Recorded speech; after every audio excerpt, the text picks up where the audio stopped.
Hello student, तो स्वागत है आपका अगली वीडियो में। आज वाले जो क्वेश्चन है, पिछली वीडियो में हमने 2 करे थे, आज वही 6 मार्क्स के क्वेश्चन है। और आज भी हम कम से कम 2 क्वेश्चन उठाएंगे 6 नंबर के, जो कि आपके एग्जाम में आने के फुल चांसेस है। ठीक है, अगर आपने जो पिछले 2 क्वेश्चन अगर आपने नहीं देखे हैं तो यहाँ पे आई बटन में मैं दे दूँगा, आप वहाँ से देख लेंगे, फिर आप प्ले लिस्ट में आप चेक कर सकते हैं। ठीक है, तो चलिए तीसरे क्वेश्चन पे जाते हैं। तीसरा क्वेश्चन है आपका कि how did the reorganization of states take place in India after its independence. देखिए, सबसे पहले मैं आपको ये बताता हूँ कि रीऑर्गेनाइजेशन ऑफ स्टेट्स का मतलब क्या है। देखिए, जब आपका भारत आज़ाद हुआ था तो आज़ादी के कुछ सालों बाद कुछ राज्य ऐसे थे जो चाहते थे कि उनकी भाषा के आधार पर उनका नाम रखा जाए। ठीक है, तो यही है आपका वो रीऑर्गेनाइजेशन स्टेट्स। ठीक है, तो स्टार्टिंग में ये जो आवाज़ थी सिर्फ आंध्र प्रदेश ने उठाई थी, और वहाँ के एक नेता थे जिन्होंने भूख हड़ताल करी थी कि हमारे मतलब जो राज्य का नाम है हमारी भाषा के आधार पर रखिए, और उनकी मृत्यु हो गई थी। तो यहाँ पर ये जो आंदोलन था वो बहुत ज़्यादा एक तरीके से ब्रीफ हो गया था, बढ़ गया था, और एक तरीके से सरकार पर बहुत ज़्यादा प्रेशर बढ़ रहा था। तो फाइनली सरकार ने सोचा कि चलिए ठीक है, हमें लोगों की बात मान लेनी चाहिए, और उसके बाद ही क्या किया गया, स्टेट रीऑर्गेनाइजेशन कमीशन को अपॉइंट कर दिया गया। ठीक है, देखिए, इसको अपॉइंट करने से पहले जो सरकार था उसके मन में डर ये था कि जो हमारा नया नया राज्य है, फिर जो नया नया देश है, अगर हम भाषा के आधार पर उनका नाम रखेंगे तो वो जो देश होगा वो क्या हो जाएगा, आपका बट जाएगा। होता है ना, जैसे कि मान लीजिए अगर 5 तरीके के लोग हैं, 5 तरीके अपनी अपनी बात रख रहे हैं, तो होता है कि देश आपका बटने का चांस होता है।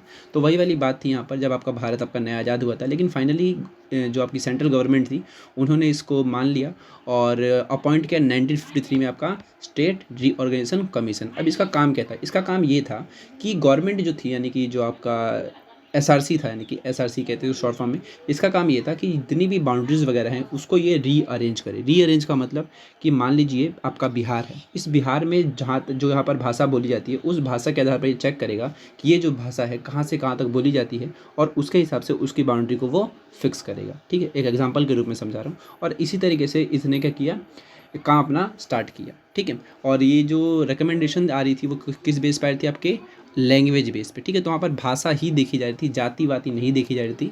ठीक है, और उसके बाद जैसे कि मान लीजिए 1956 का समय आता है, और 1956 में फाइनली ये जो आपका स्टेट रीऑर्गेनाइजेशन कमीशन है इसका एक्ट आ जाता है, और उस समय ये 14 राज्य और 6 केंद्र शासित प्रदेश को मंजूरी दे देता है। ठीक है, तो 1956 में अगर भारत में पूछा जाता है कि कितने राज्य थे, तो वो थे आपके 14, और कितनी टेरिटरीज थी, तो वो थी आपकी 6। ठीक है, तो काम इसका यही था, और यही था मतलब एक तरीके से। और फिर धीरे धीरे इसके बाद ये सिलसिला बढ़ता चला गया, और उसके बाद जैसे कि आज के समय में हमारे पास 28 राज्य हैं और 8 केंद्र शासित प्रदेश हैं। तो ये इसी का कार्य होता है आपका। ठीक है, तो ये फाइनली आपको क्वेश्चन समझ आ गया होगा, और इसका आंसर जो लिखना है आपको इसी हिसाब से लिखना है। 6 पॉइंट में 6 नंबर का क्वेश्चन आता है।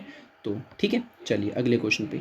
अगला क्वेश्चन है आपका कि describe the major developments that have taken place in Indian politics during the NDA third and fourth. ठीक है, तो यहाँ पर क्या पूछा गया है, डेवलपमेंट पूछा गया, मेजर डेवलपमेंट किसके द्वारा भाई, ये भारतीय राजनीति में एनडीए थर्ड और फोर्थ वगैरह। अब एनडीए क्या है, एनडीए की जो फुल फॉर्म है आपकी वो है नेशनल डेमोक्रेटिक अलायंस। ठीक है, ये जो है आपका ये भारतीय जनता पार्टी का एक कॉलिशन, मतलब कॉलिशन है जिसको हम एनडीए कहते हैं। ऐसी आपकी जो कांग्रेस पार्टी है उसका आपका यूपीए है।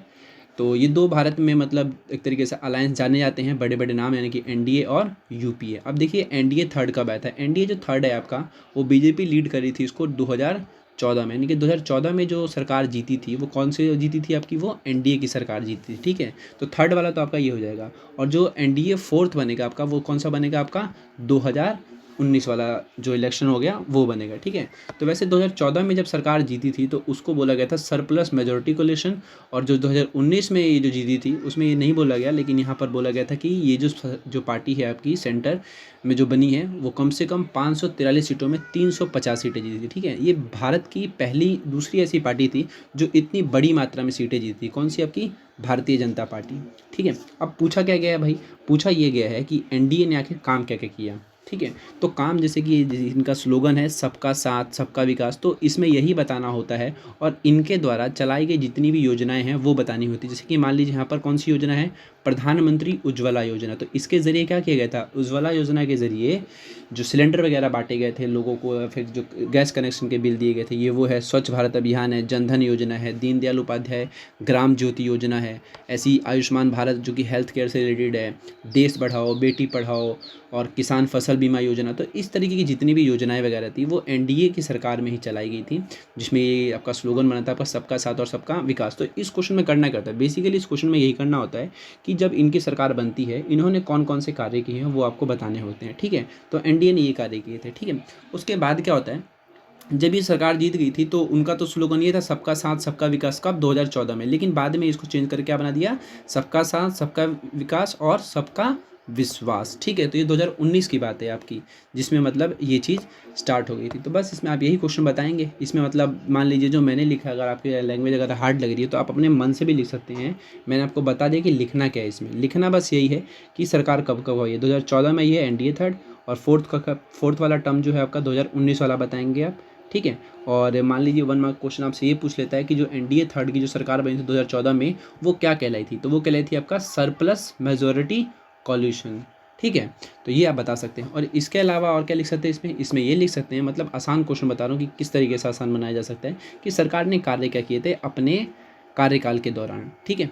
चलिए मिलते हैं अगली वीडियो में। ये 2 क्वेश्चन हो गए आपके, और मैंने जो वीडियो बनाई है प्लीज़ मैं चाहूँगा अपने दोस्तों से शेयर करते हैं। फिर मिलते हैं अगली वीडियो में।